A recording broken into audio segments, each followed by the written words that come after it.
September 18th, 2022. A date that will be etched in the history of digital entertainment forever.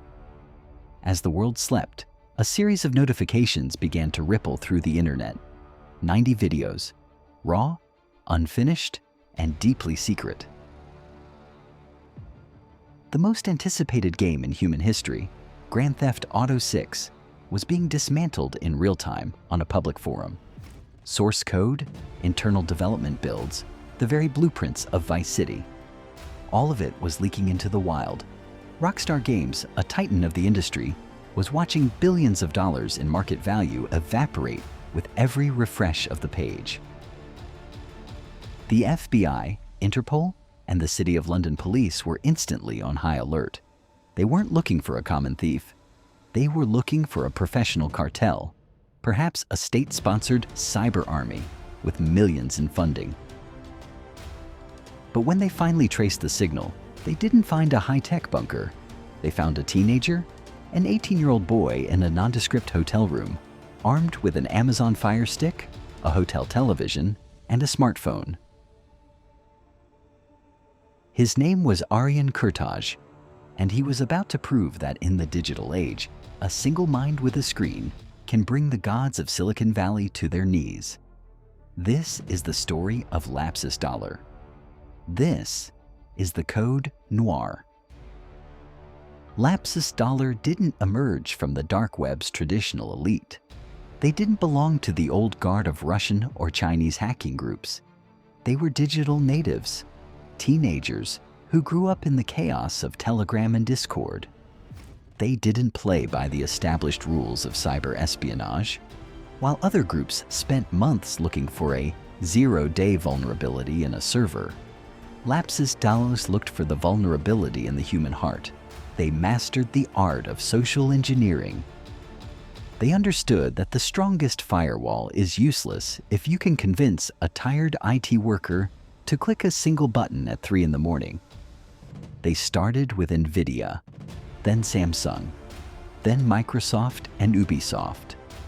Their strategy was simple yet terrifying. Breach the fortress, steal the crown jewels, and then brag about it. They didn't just want the money, they wanted the fame. They ran their hacking group like a reality show, posting polls on Telegram, asking their followers which multi-billion-dollar company they should destroy next. They were young, arrogant, and seemingly untouchable. But the real weapon of Lapsus Dollar wasn't just code. It was psychological warfare. They wouldn't just hack a company, they would haunt it. Imagine being a security engineer at Uber, working late into the night, only to see a message pop up on your internal Slack channel. A message from an intruder, mocking your defenses, posting screenshots of your private conversations. They used a technique called MFA fatigue. They would flood an employee's phone with hundreds of login approval requests in the middle of the night, over and over and over. Eventually, the victim, exhausted and confused, would hit accept just to make the notification stop. It was a digital siege. They would gain access to internal communication tools and start announcing their presence to the entire company. They were ghosts who made sure everyone could hear their chains rattling. This wasn't about stealth. It was about dominance. It was about showing the world that no matter how much you spend on cybersecurity, the human element is always the weakest link in the chain. In early 2022, Arion Kurtaj had already been arrested for his involvement in the Nvidia hacks. He was out on bail, tucked away in a Travelodge hotel under strict police supervision. He had no laptop, no PC, no traditional tools of the trade. The police thought he was neutralized. They were wrong. Using the hotel's television as a monitor, an Amazon Fire Stick as his gateway, and a newly acquired smartphone, Arion bypassed the security of Rockstar Games. He didn't need a supercomputer. He just needed a connection. He managed to breach Rockstar's internal Slack, where he made his final ultimatum.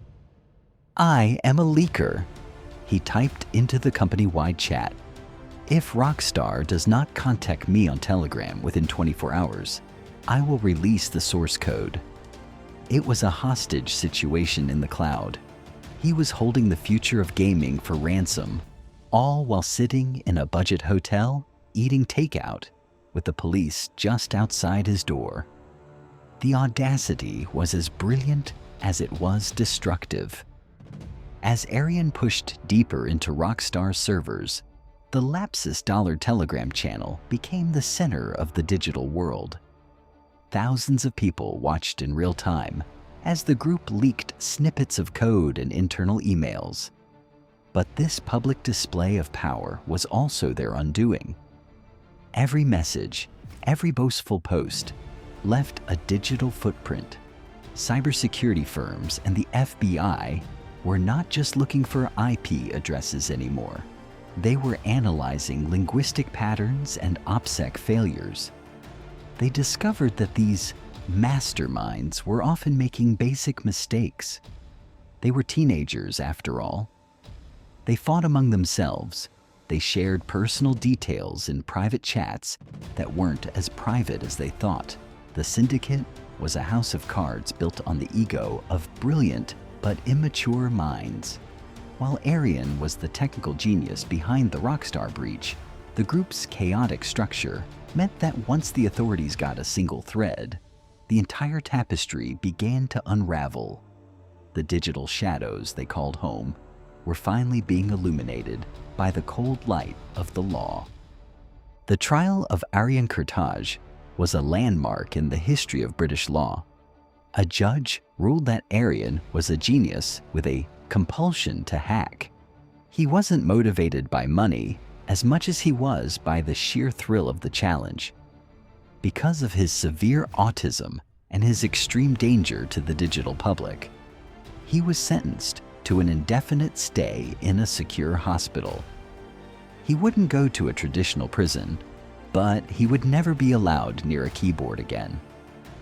Lapsus vanished as quickly as it had appeared, leaving behind a trail of broken firewalls and a terrified Silicon Valley.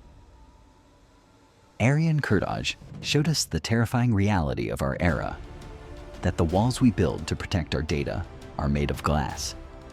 Was he a hero who exposed the arrogance of big tech? Or a criminal who nearly destroyed the life's work of thousands of artists? And this is the Code Noir. If you think the digital world needs more rebels or more police, let us know in the comments. The shadows are listening. Subscribe before the next leak goes live.